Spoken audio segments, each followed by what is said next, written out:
we have culture, we have history, and we have meaning in access.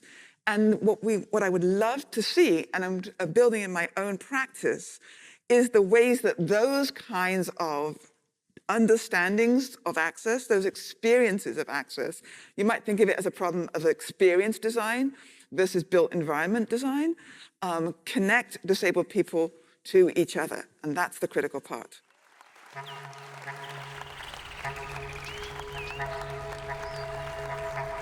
My name is Jeffrey Mansfield, and I'm principal here at Mass Design Group, where I also lead our primary projects that focus on deaf spaces and disability justice.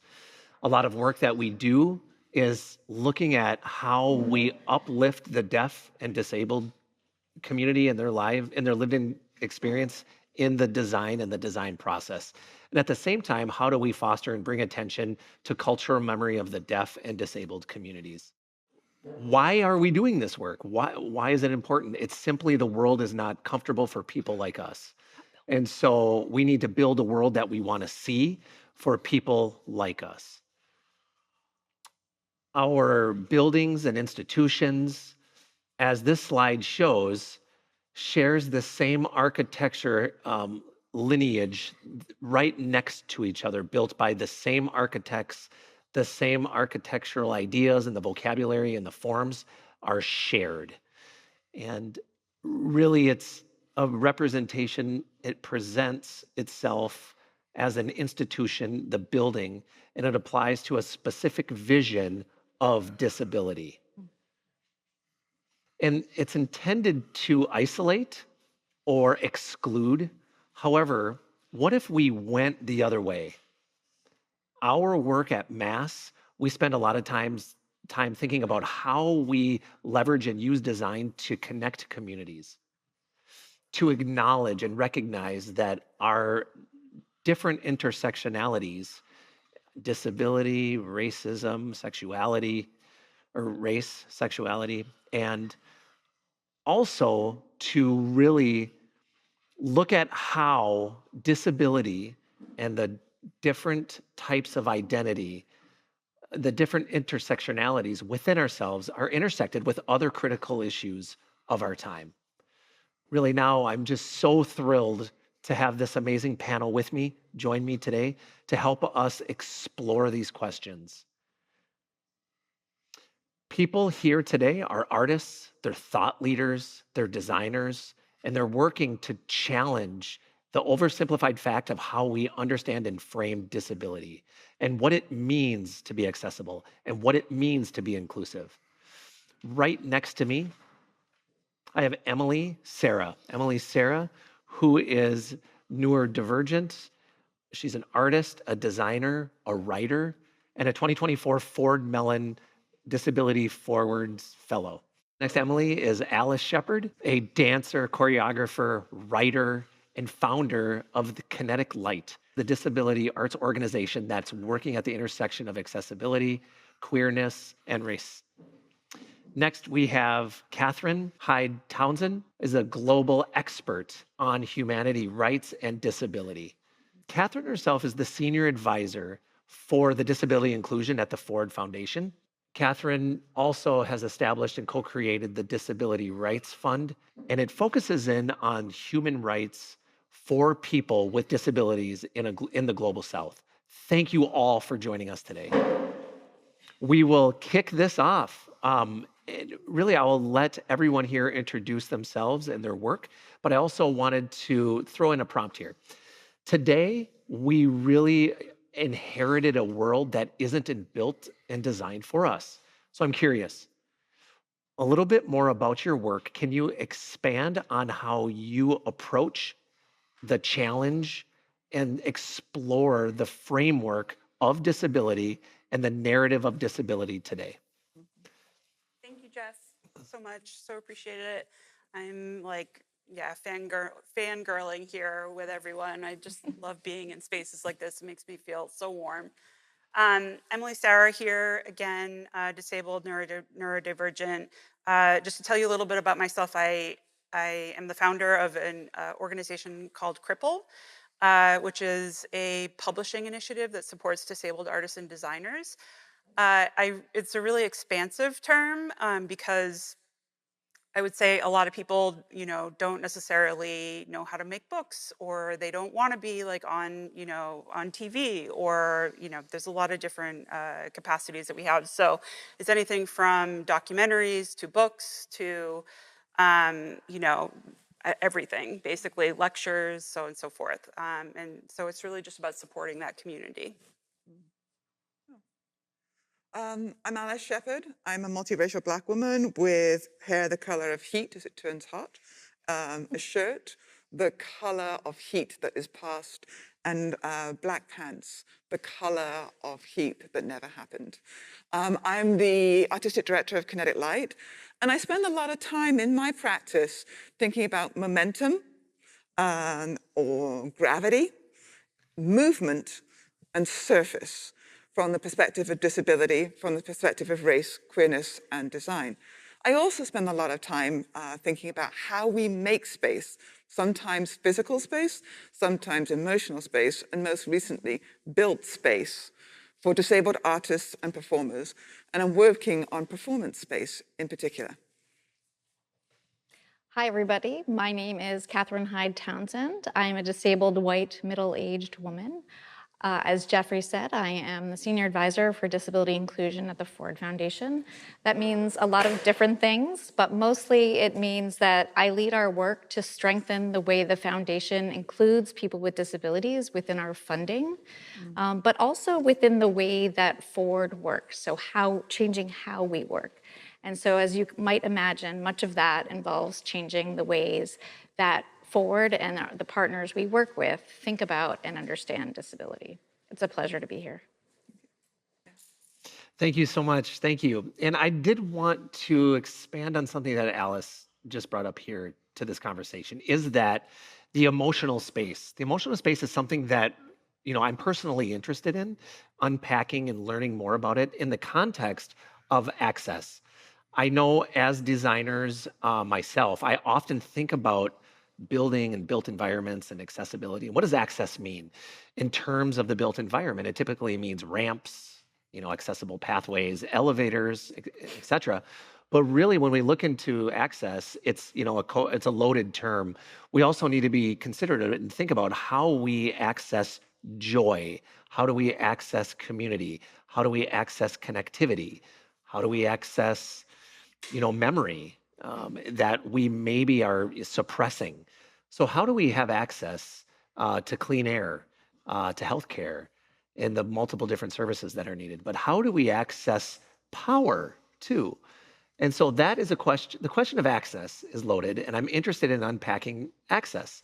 Through your work, and you're looking at access and accessibility in terms of the more traditional framework, of disability access versus a more broad view on how you grapple with that, the relationship between disability and access. It just seems that they're inherently connected. Do you want to go, or? No, you can go first. Okay. So one way that I'm kind of thinking about access, I would say, is I've done some writing on something called STEM aesthetics, which is basically a progression beyond disability aesthetics, that was written by Tobin Siebers in 2010. One way so I guess STEM aesthetics really recontextualizes so much of our contemporary art and design through a neurodivergent and disabled perspective, as opposed to just a disabled perspective.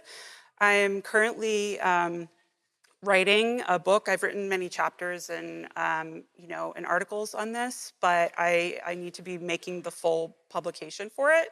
There's always a question of funding and also a publisher that is open to talking about that. I would say, I feel like I'm swimming against a tsunami right now, because we very literally have public servants talking about putting autistic individuals in camps, and that's our reality, that we're in a very scary space right now. So how can we be thinking about recontextualizing art in that realm, when so many people are pushing against it so hard, you know? Yeah, thank you, Emily. May I start? Yeah, of course, yeah. So one of the things I think of when I talk to architecture and design folks as a starting place is the famous Michael Graves quote, "It's too ugly to die here." And this is Michael Graves waking up in a rehab room after his injury. And, you know, recognizing that architecture has solved the problem of rehab, except that it hadn't. What it had done was solve the problem of the ADA.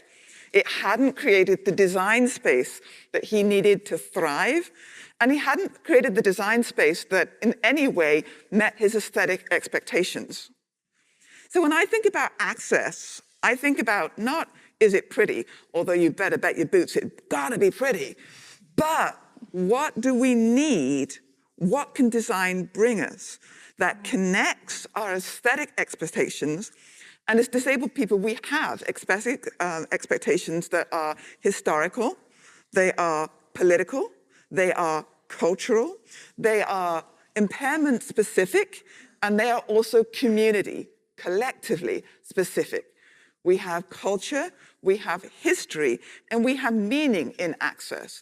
And what I would love to see, and I'm building in my own practice, is the ways that those kinds of understandings of access, those experiences of access, you might think of it as a problem of experience design versus built environment design, connect disabled people to each other. And that's the critical part. Yeah.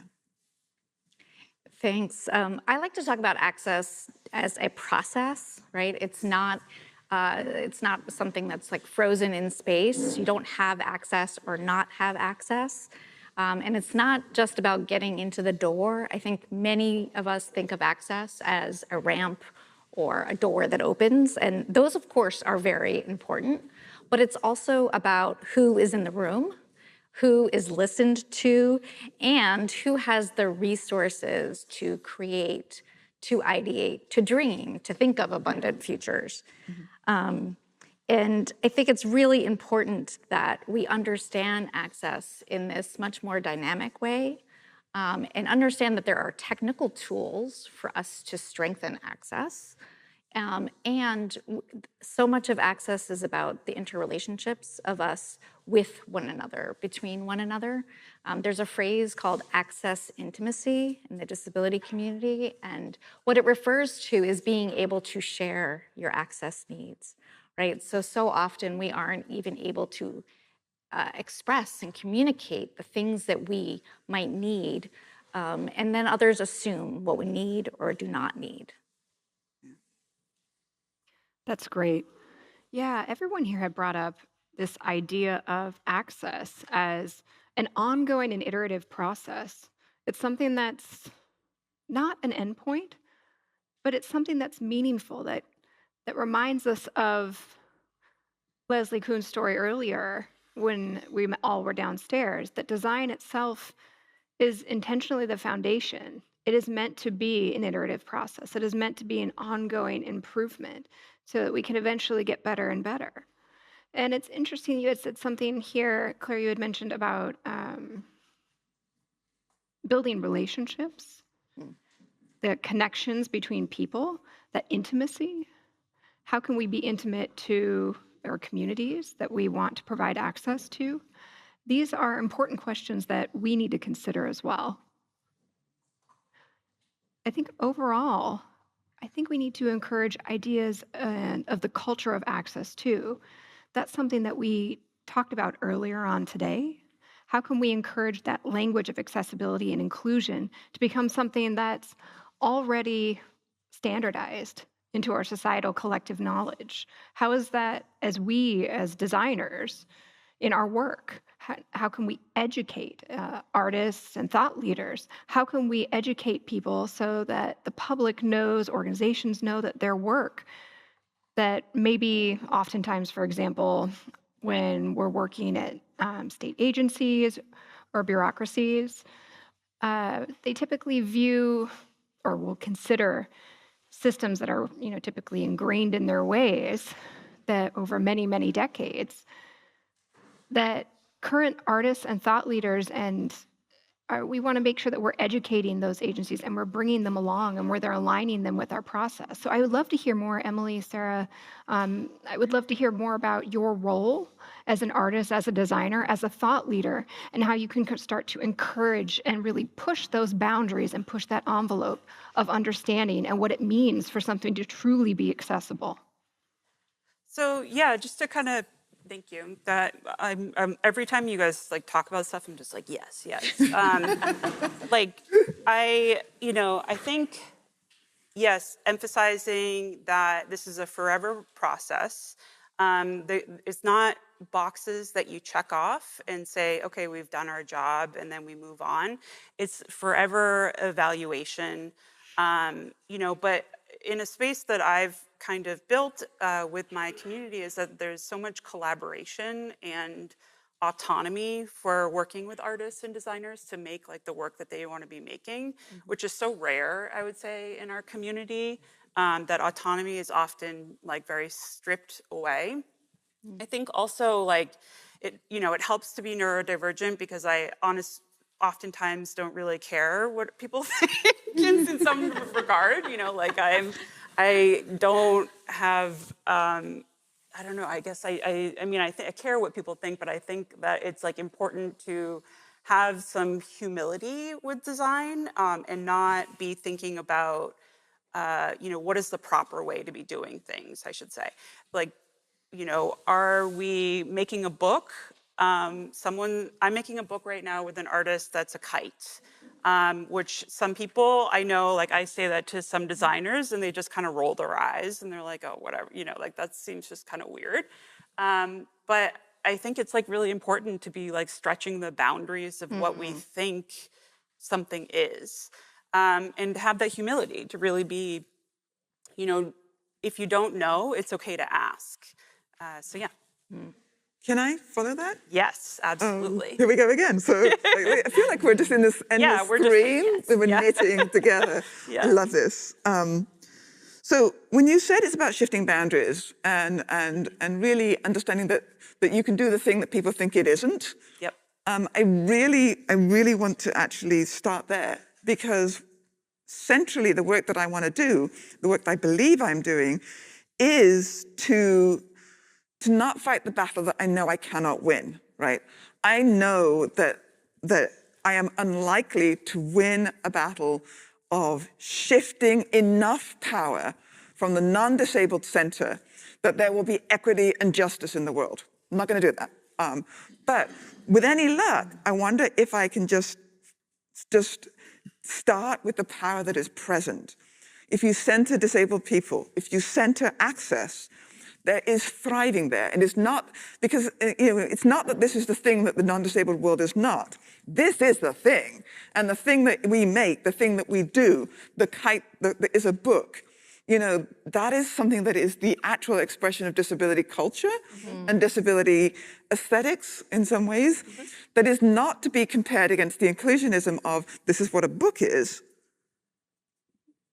You can't win that argument. But you can continue to support the communities who are doing this incredibly complex work.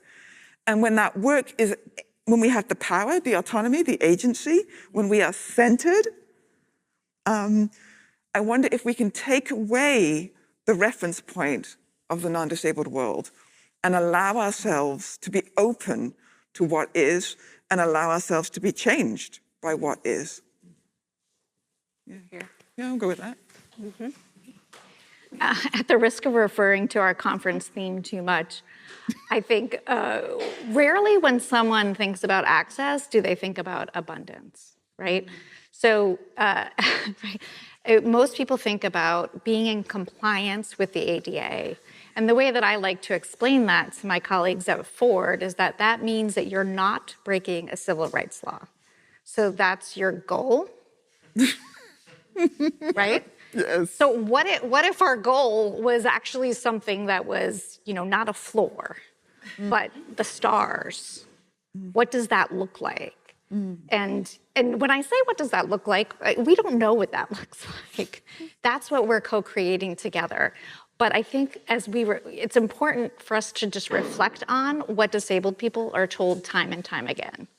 You should be happy that this building is accessible, which means you should be happy that it's in compliance.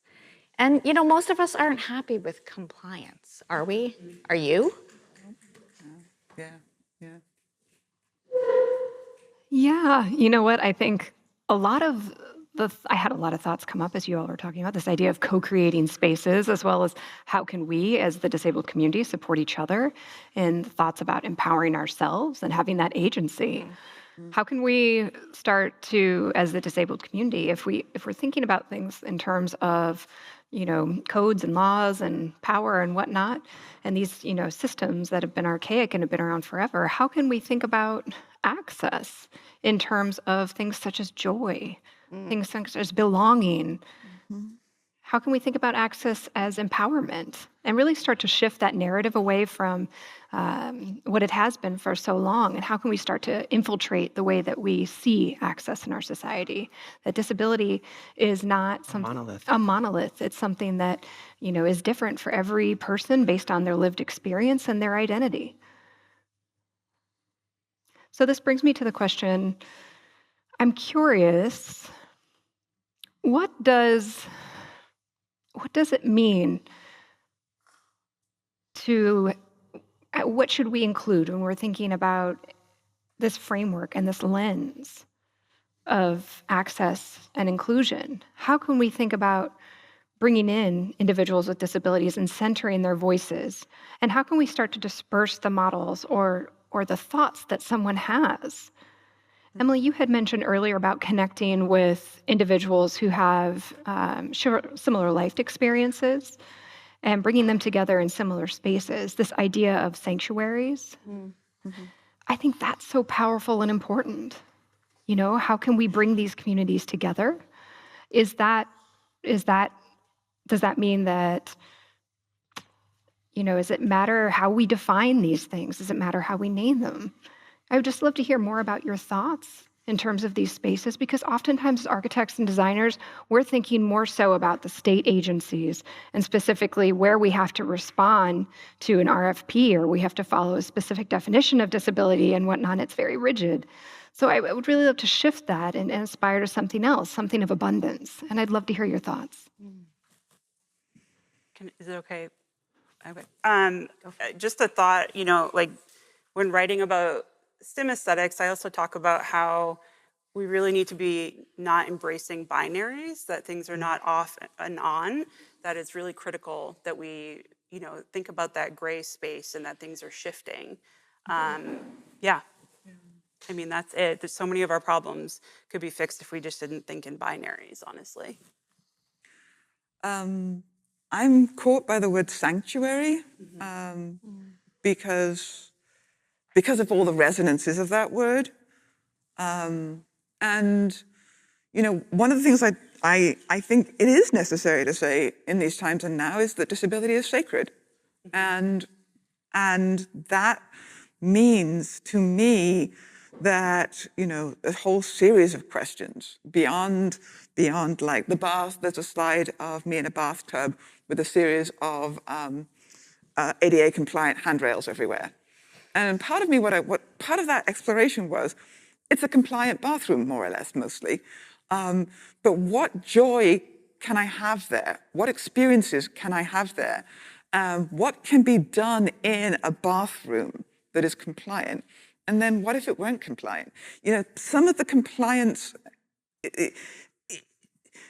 that notion of, I feel there's almost a separation between what we understand about access and what lived experience teaches us about community and connection.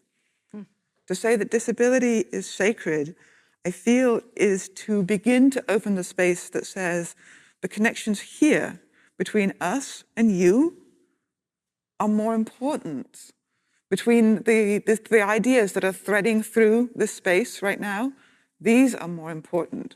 Yeah, we should have those handrails, but what does it mean if the thread between us were cut? Who among us would leap back up and stitch it together again? That's access. So, Jeff, as you know, a lot of my work is talking to non-disabled people. So it's not about organizing peers in my community. And so much of what I often have to say is that we see disability often as something private, right? And personal, and rarely political or powerful. And when we keep it as something personal, it then becomes individualistic. And then it's on the person with the disability, right, to solve that problem or to deal with whatever they're dealing with. And only if we make it and understand disability as communal, as part of human diversity, as part of something that, you know, most of us are going to experience in our lives as we age, can we really, I think, also ask that not just disabled people should be working towards access. We all should be working towards access. And part of that is because access is not just access for people with disabilities, because it turns out when you create that access well, it turns out it's much more inclusive for people of color, for women, for people from rural areas, for people who are indigenous. And that kind of inclusion is really what many of us are working towards. Oftentimes, people tell me or other donors say, we don't do disability, which I'm always like, I don't know what doing disability means. But you live disability. We all know somebody with a disability. And it's really a very common life experience. It's just one that's very stigmatized. I mean, everyone belongs to disability, whether they want to accept it or not, right? You will be in it at one point in your life. You were born into it. You maybe leave it or you don't. And then you return to it. It's just, and so we need to really start thinking about that in all facets of our life. Yes, thank you. Emily, Alice, Catherine, thank you so much. We are going to close with this. These thoughts were a perfect way to close this conversation. The key takeaways here are connection, community, knowing each other. It's just so much key to abundance. So thank you for joining us today. Apologies, we have to wrap up, but I so much looking forward to side conversations and where these conversations will lead us from here. Yeah. Thank you.